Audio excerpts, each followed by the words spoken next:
Get past that. And it is. You want to do that again? Just just keep doing keep it? going.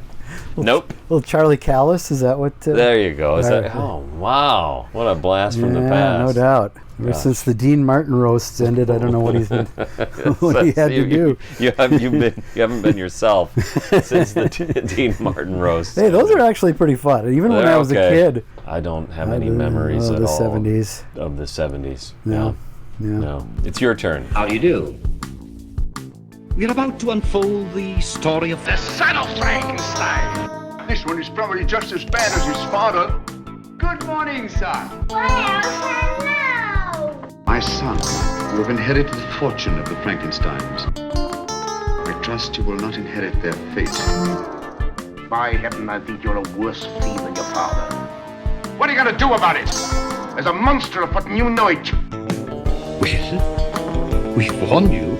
You've been warned. Welcome back to Frankenstein Minute. What are we? The podcast that dissects the Universal Frankenstein film series minute by minute. I'm Thom Lang. And I'm Bill Evenson. And we're going to talk about minute 96. 96. There's that many minutes. Wow. Of Son of Frankenstein. Who'd have thought? We're getting near the end. This is we're in the home stretch. We've rounded the clubhouse turn. Now we're in the home stretch. There you go. Yep. The clubhouse turn. Is that I don't know. third? I always hear that in old movies about horse racing. I've been to the track twice. Oh, it's not a baseball thing then. No, it's a racing term. As is coming into the home stretch, I believe. It makes sense. I was thinking home plate. Yeah. I don't know the difference between baseball and horse racing. I've been to Canterbury Downs twice. Oh yeah? Both times I've been given money to gamble with and I just pocketed it.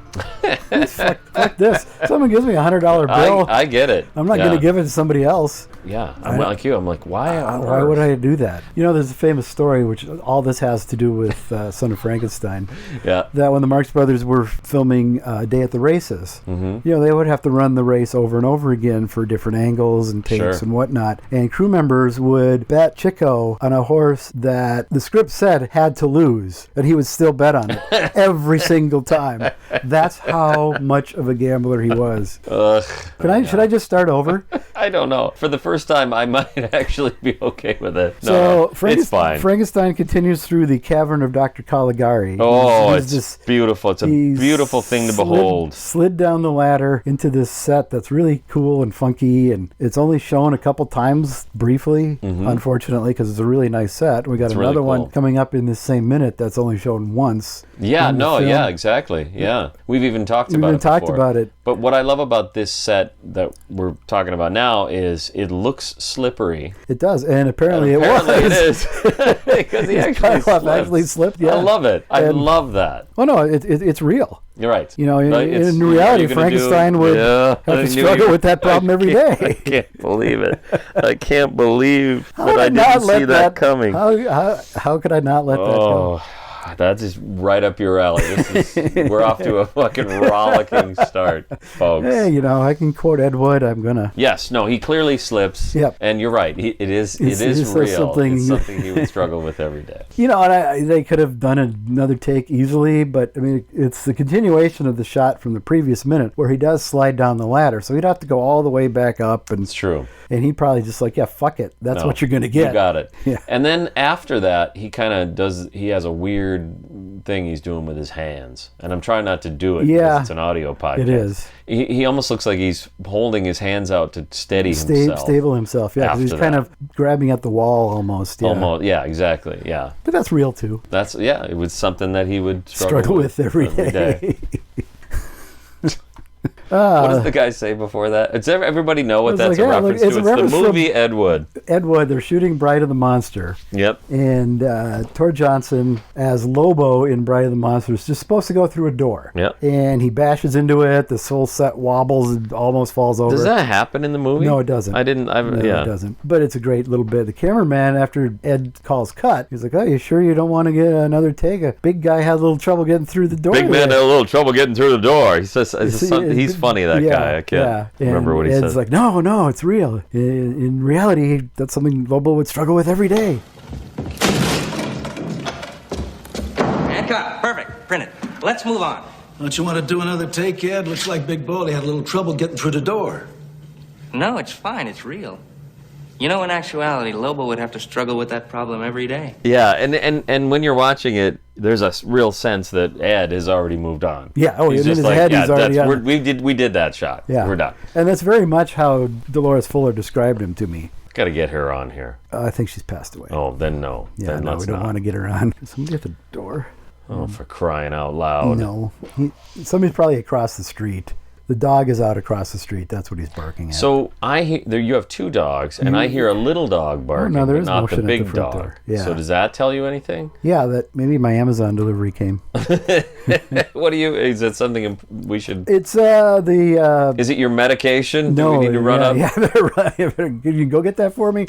Are you having an episode? No, it's the Sherlock Holmes Blu-ray, the 14. Oh, you're finally getting that? Yeah, John and I are going to go through them. Nice. Yeah, we do that. You know, we go through things. Go through series like that. We did Charlie Chan, which is probably not the most PC thing to do, but yeah, no, I love that idea. We had fond memories from our childhood. So I don't know the Charlie Chan series, but I do know the Frankenstein films and the Sherlock Holmes films, more or less. And I think you're going to find, and I assume you know this and you expect it, that it's going to be similar to the Frankenstein series, where it really peaks early. Yeah. Yeah.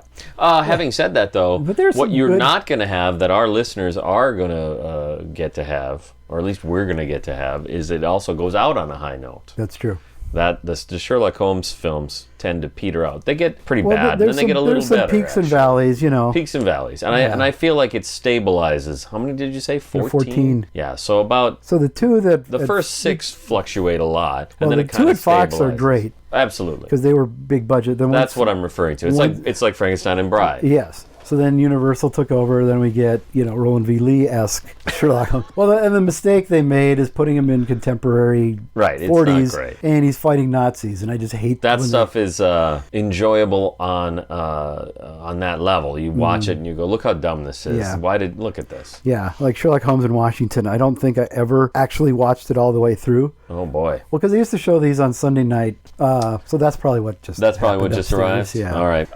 So yeah. And then we cut away, or did you have anything more to say about this? Slipping, Ed Wood, anything? Nothing. No? All right. We cut away to Wolf and Krogh still playing darts. He's biding his time, waiting for Wolf to crack. I guess, yeah, that's what we're doing, right? We're just waiting for Wolf to crack, I guess is a good word. Yeah. But what's weird about it is they're playing darts. Yeah. So it's almost like he's very serious about darts, is what it looks like, which is... but he's not looking at the board, he's looking at Wolf. It's true, he's staring at Wolf. Well, because... so say you were playing a really important game of darts. Is there such a thing?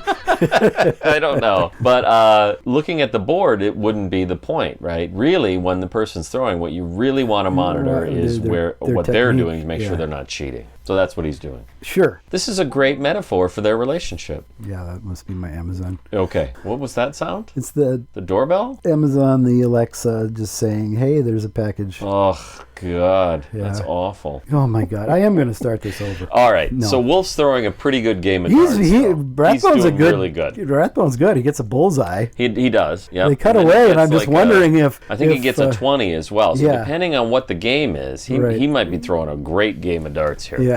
And he gets that bullseye. I wonder. Of course, he's as far away as he's literally 2 feet. 3 feet away. Yeah. He could almost just poke it in. It's called foreshortening. It's a film technique. But he does. He gets the bullseye. I just wonder if he laughed or something, because it cuts immediately. Yeah, as soon as the dart hits the board, cut. It cuts. Yeah, it's true. And I just wonder if hey, did you see that kind of a thing? But I think he's a professional enough actor that he wouldn't have done that. Yeah. Well, it's about time we got some love for Basil Rathbone. I have been loving. You haven't even done your Sherlock Holmes pilgrimage yet. The package just arrived. I said weeks ago that I really like Basil Rathbone a lot. I just don't like him in this film. Until now.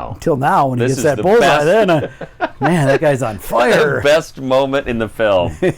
We finally, that's your title. Yep. Tom's favorite moment in the film. 2 thumbs up. Best actor, Basil Rathbone. The Tommy goes to... So then what do we cut to? We cut to Frankenstein descending the stairs in the passageway behind Peter's room. Yep, it's the pizza box set. It's a pizza box set. We were talking about this weeks ago. Yeah, and I was saying, do we ever see it? And you're like, I don't know, because neither one of us have bothered to watch this movie in the last 2 years. It's such a chore to get through, so...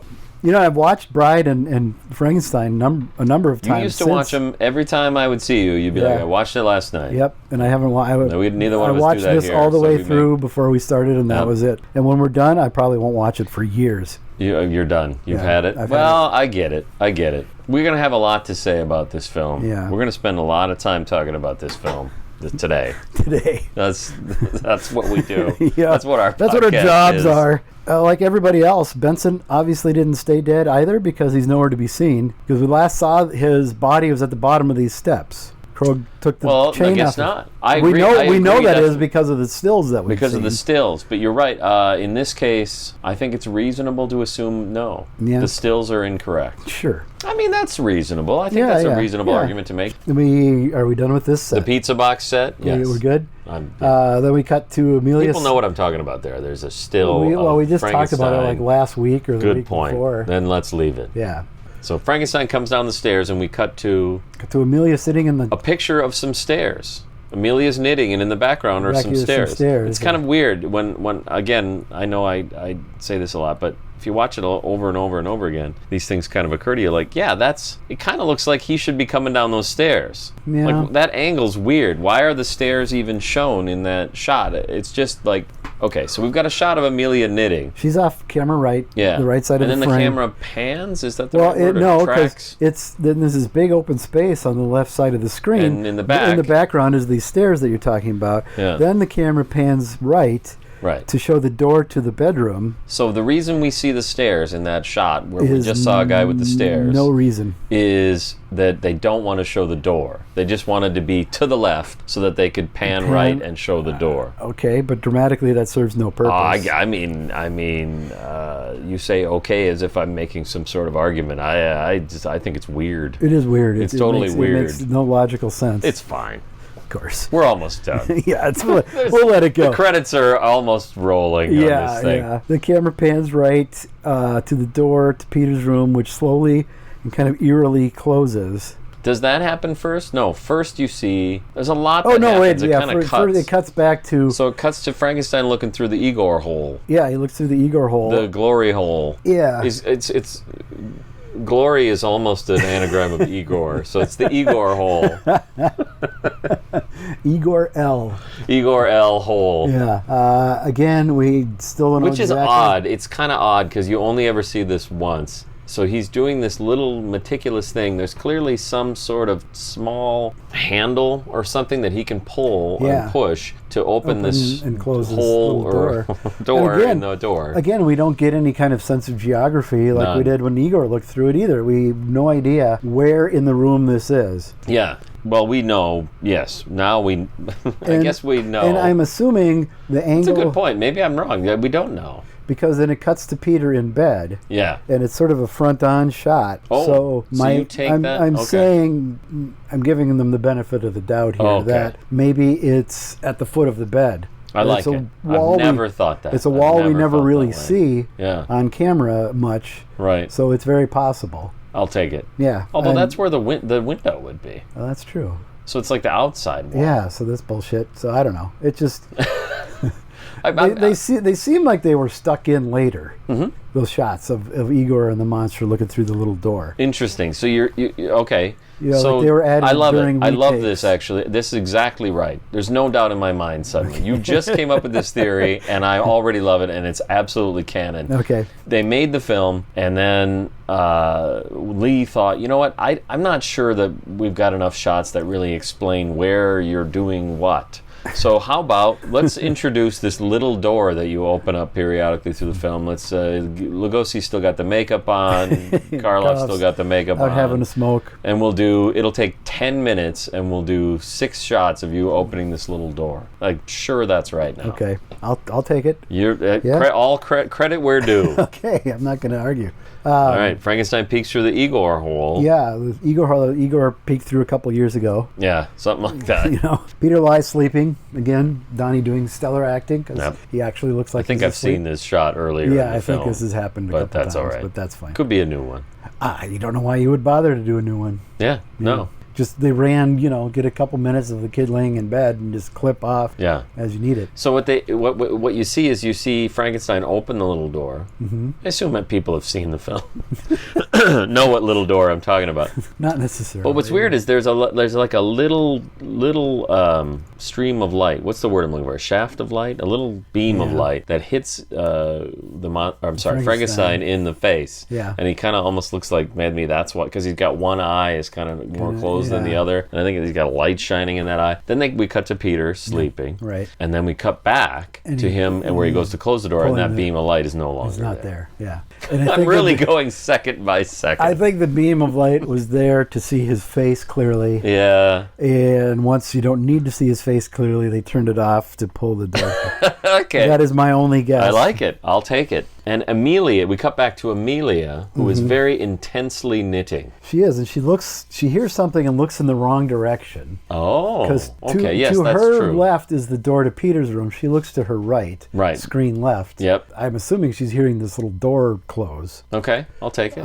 Or the passage thing open. Yeah. Or this fucking big giant clomping around in his big boots. But he was stealthy before. And he is stealthy here, as we're about to see. Maybe we'll talk more about that next week. Yeah. But yeah, she hears... Well, I think we got out of sequence here somewhere. Yeah, it's hard to... Yeah, Peter lays sleeping. Frankenstein opens the secret door in the wall that Krog went through. Right. Then we cut to the hallway with Amelia, hearing something, looks in the wrong direction. But then goes back to her knitting. Like, whatever. So this is how she is babysitting. This is how she is nannying. Completely. Peter has the world's biggest bedroom for a child. It's like a castle all its own. Yeah. But there's not enough room for her in there. I don't know. It's weird to sit outside. Why? I mean, the thing is that I guess that landing inside the room. Yeah, there's all kinds of of up 3 steps. things she can do. She could be sitting on that. Of course, then this scene doesn't work. True. So she's sitting out in the hallway to make this scene work. That's true. But also, if I wanted someone to be there while I was sleeping, like, hey, you know what? Can you just make sure everything's okay? I would want them in the hall. I'd be like, I'll tell you what, we'll have the door open, you sit in the hall, because I don't want you in the room. However, you're an adult, so it's a little different criteria. That's true. You're talking about a 4-year-old. Yeah. And they know there's a monster afoot. Or at least Wolf does, and they know I don't know. Shit's Nobody going on. acts like that. I suppose. Elsa's more and more fraught every minute, and Wolf's actually, more you're high-strung absolutely all the right. time. For some reason, I've just accepted that there's a secret passageway. Krog knows about it, but he just learned about it recently, and presumably no one else knows about it. I mean, Igor, he's dead. Frankenstein is also dead, but he knows about it. Right. So I guess this actually does make sense that she would be outside. Like, that's actually the best place for her. Yeah. There's a Frankenstein afoot. Yeah, so she's So why don't you guard the door? Yeah, because There you go. she'd be effective against the Frankenstein. She's an effective... Well, what do they got? It's either her or Prancy. What's his name? No, it's Prancer. Fritz.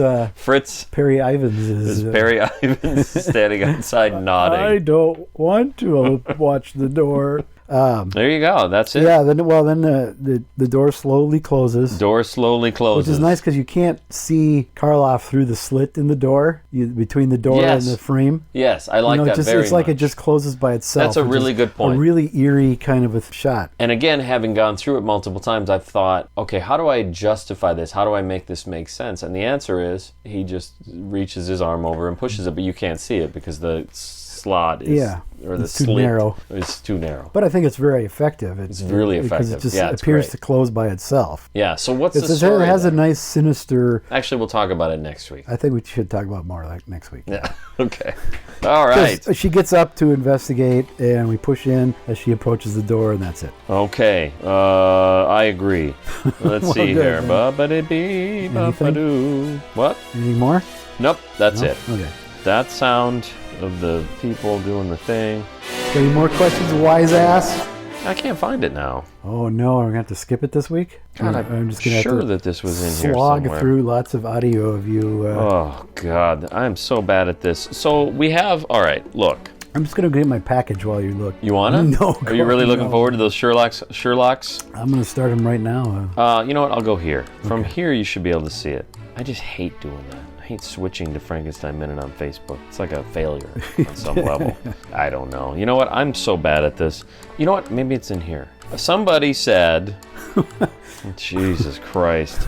Somebody commented on Facebook, and I thought I would be able to find it really quickly. Maybe this is it. No, that's not it. Do you know they commented in reference to what? I don't remember. But tell you what, let's do this one instead. Okay. In response to our episode 3.92, Okay. Mike Herman. Oh, yeah. Mike Herman's question for Got Any More Questions, Wise Ass, is as follows. Karloff is as good as he ever was here. And that's the minute where that we titled, or you titled, The Shout Heard Round the World. Mm-hmm. Karloff is as good as he ever was here. Yeah. Yeah. I don't disagree. Is as good. I like the way that's phrased. Yeah. Because I've seen him be very, very good. Yeah, we sat through 2 films where he was very, very good. Yes. Yes. Well, we'll discuss how good Karloff was. In a bonus episode that dropped a few weeks ago. Let's not forget. Got Any More Questions, Wise Ass is brought to you by Patreon. Patreon.com/Frankenstein Minute for all your Patreon.com/Frankenstein Minute needs. Like our bonus episode that we put out recently, and maybe it's a multi-part. Who knows what's happening? It's just we're talking from the past. This episode was recorded months ago now. What a nightmare! Oh my God! Where we talked about our favorite Karloff Lugosi films. Yes, including Son of potentially including the film Son of Frankenstein. Yes, our top 5 out of the 8. Our top 5 out of what we've decided is 8. I agree. Because there are. Those are the 8. There aren't any others. Here's the thing about Karloff, though. To suggest that Karloff is really, really great at playing Frankenstein is not controversial. No. There are many actors that play Frankenstein through the years, and many even that play him during the Universal series. And Karloff is head and tails above everybody. I don't think anyone. Nobody comes close. Lee comes the closest. Sure. But even still, all 10 of those minutes are great. Yeah. He's barely, you know what I mean? Yeah. Which is part of that role. I mean, at least the way it seems to have been filmed generally. Like we looked at the first film, the monster doesn't appear for the 30-some minutes. 30 minutes, yeah. So that's normal. But still, yes. He would be second. And by the time this actually airs, there might be more information, but Guillermo del Toro is working on a Frankenstein film for Netflix. Yep. And he has said that while he loves Karloff, one of his favorite portrayals of the monster is Lee in Curse of Frankenstein. Oh, I didn't know that. That's interesting. Okay. I think Lee's great in it. It's one of the things that's great about it. It's such a different character, though. It's completely different. It's a complete. So it's apples oranges. But I think you think of Frankenstein, and even people who don't know his name will picture Boris Karloff. Mm-hmm. Yeah. You're certainly not going to picture Bela Lugosi. What sucks is I've just now remembered that the reason I was going there was headed towards a comma. Okay. So yes, while all that's true, and it's really important too, because I believe Karloff plays Frankenstein as more of a character than Lee does. Lee is a monster. Yeah. Lee plays a great monster. Well, he said he tried to play it almost like a puppet. Right. It looks like that. Absolutely. It doesn't have any thought in his head. Yeah, and Karloff doesn't play it. Karloff doesn't play it like that. So this minute that Mike is referring to is the scream. It's where he discovers he's discovered Igor's body. Yeah. Then he realizes Igor is dead because of the blood that he gets on his hand. Comma. So I finally hit the comma. If you watch Boris Karloff's great performances, they're all over the place. He was a true actor. Yes. He played everything you could possibly imagine. He played a crazy dude in a John Ford film. Yeah. You know what I mean? Yeah. He played the Mummy, which is an amazing tour de force that has nothing to do with Frankenstein. Yeah, no, it couldn't be any more different. He did The Grinch. I mean, he's everything. He's everything you need him to be. I think he was... Except a romantic leading man. He probably doesn't have that. Yeah, I mean, I don't know that he ever had the chance. Yeah. So we don't know, but it's hard to picture him doing that. That's not to say he couldn't, because we just don't have possible. We just don't have that to compare. I was reading something recently. maybe I was doing research for the podcast where somebody laughed at the idea that, well, they didn't laugh. No, the idea, whatever it was, the idea was that he's ugly. Karloff is a tremendously ugly man. Yeah, no, and I thought I don't that agree. is something that on a surface level as a kid I might have just accepted and said, yeah, well, yeah, of course, look at him, he's gross. Yeah. But yeah, he's not. No, I think he's got usually. a fascinating face. Yeah. I think it's a great canvas. And he was a great ladies' man. What did you call him? A coxman? Mank refers to him as the best swordsman in Hollywood. There you go. Apparently, if you asked the working girls, early 30s, who the best swordsman was, they would all, without question, say Boris Karloff, which is really interesting. More to say about this in that bonus episode that we recorded months ago. All right. No, I think Karloff doesn't get often outside of horror circles the recognition he deserves because he's an excellent actor. Absolutely. I mean, can't say it too much, and that's why I think, just to bring it back, that's why I like the particular phrasing that Mike used in the comment. He's as good as he ever was here. Yes. Not the best he ever was. Because I think it's hard to judge somebody he's essentially a character actor. He's one of the most successful. Yes. And when I say successful, I don't mean money at all. No, just most successful character actors out there that he completely inhabits. Yes. What the fuck is his name in the Mummy? Oh, Ardith Bay. He completely inhabits Ardith Bay, The Grinch, Frankenstein, you name it. John Gray from Body Snatcher, he's fantastic. That's astonishing. Halmar in Black Cat. In The Body Snatcher, the first time you see him, he is a sweet man. Yeah, he's helping a little girl to see his horse. Yeah, yeah. He's in that film. He does almost everything we're talking about. Yeah, He's as sweet. We can't get enough of Karloff on this one. He's as sweet as possible, and he's as despicable as he ever was in one film. Yeah. All right. I'm gonna go back and listen to that bonus episode. Yeah, you might want to. If you enjoy, got any more questions, wise ass, and I assume you don't. But if you for some reason do, because we don't. Just be aware that it is sponsored by. We're able to bring this to you due to our Patreon patrons. That's right. Sign up at patreon.com/Frankenstein Minute at the $2 level. You look like you want to say something. I do. Before I forget, and I don't know if we want to cut this and use it later. Yeah, let's cut it. No, what is it? I'm done. Fuck you. Who cares? Is anybody paying that close attention? I don't think so. Hey, Dino's coming on the podcast in a few weeks. That's right. We hope. I'll set it up. No, good. I'm not. I wasn't. I would never want to promote something that hasn't happened yet. Okay. I might drop dead right now. Did I tell you about my numbers? I got my numbers. I gave a man urine. I handed a man urine. No, I was at a doctor's office. Did you give him blood as well? Yeah, same guy. Same guy. Yep, same guy. He took blood. Actually, okay, so I changed doctors, and yeah, she wanted everything. She wants to test everything. So the guy got like 6 vials of blood. Oh, yeah. I was lightheaded when it was all that's done. when I have to do that a couple times a year, yeah. Yeah, okay, well, so and your numbers were not good, or? Actually, every number was better than I expected. Okay. Yeah, everybody's got their issues. Oh, sure. I got high cholesterol, I got high blood pressure, I got prostate cancer. I don't know why I said that, that's awful. I guess what I'm saying is I don't have prostate cancer. Okay. You know, that's one of the things I didn't know. Is a lot more can be tested from your blood, I think, than used to be. Yeah. Like she said to me, do you want me to check for allergies? Because I got a bit of a runny nose I've had for like a year. So I'm like, hey, maybe is that a problem? Yeah. And she said, well, you want me to check for allergies? I'm like, yeah, whatever. How do you do that? And she said, just with your blood. So that guy did one more vial than he was gonna do. And now I can find out. I haven't got that result yet. But you used to be have half a day. You used to have to like put. That was torturous. Awful. The worst. I had it done when I was a kid. It was the worst thing I ever went through. Yeah, it's awful. And I've had quadruple bypass. Did they do it all over your back? Is that what they did? Yeah. Yeah, it was like a big rectangle on my back. Right. And it itched for weeks afterwards. It's a nightmare. How else are you going to determine it? She said, it's blood. So we'll see. I should do that. Because they asked me... Do you have a Kleenex? I'm just kidding. They ask me every time if I have allergies, and I say no, but who knows? Yeah, maybe now I can't do that anymore. Now I'm going to have to say refer to page. Yeah. What are we at, like an hour? Yeah. Is it like, is it the day over yet? Jeff checked out.